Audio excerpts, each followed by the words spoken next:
जय जगन्नाथ नमस्कार welcome to RB teacher support.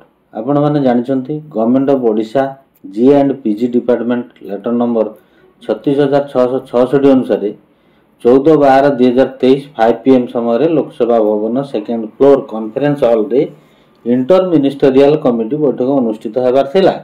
समस्त प्रकार प्रस्तुति सरीथिला। शेष पर्यायर इंटर मिनिस्टरियल कमिटी बैठक बातिल होईछि। बैठक अनुष्ठित होई नाही।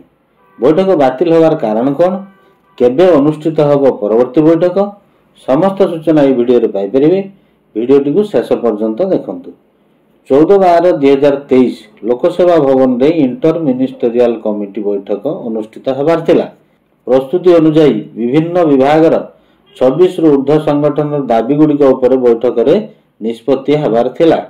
किंतु बैठक आरंभ पूर्व इंटर मिनिस्टरियल कमिटी रो चेयरमैन तथा फाइनान्स मिनिस्टर कौन सी कारण अनुपस्थित रहिबारु शेष मुहूर्त बैठक को बातिल करा जायछि।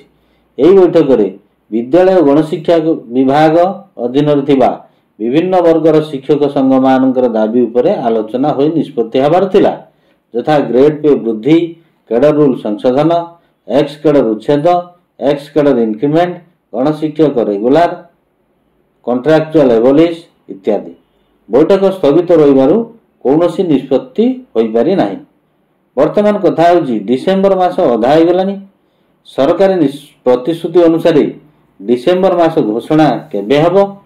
सूचना अनुसार डिसेंबर मासर प्रतिश्रुति अनुसार परवर्ती इंटर मिनिस्टरियल कमिटी बैठक खूब शीघ्र बसिबो एवं समस्त वर्गर कर्मचारी मानकर दाबी गुड़िक चूड़ांत करा जाय घोषणा करा जिवो।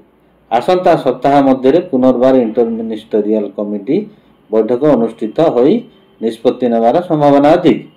आशा करे वीडियोटी आपण मानक पई इन्फॉर्मेटिव होइतिबो। वीडियोटी को लाइक और शेयर करंतु। चैनल सब्सक्राइब करि नथिले सब्सक्राइब करि नोटिफिकेशन बेल ऑन कर दियंतु, जा फल एई भली अपडेट वीडियो सर्वप्रथम आपण देखि परिबे। परवर्ती वीडियो पर्यंत रहउची। नमस्कार। वंदे उत्कल जननी।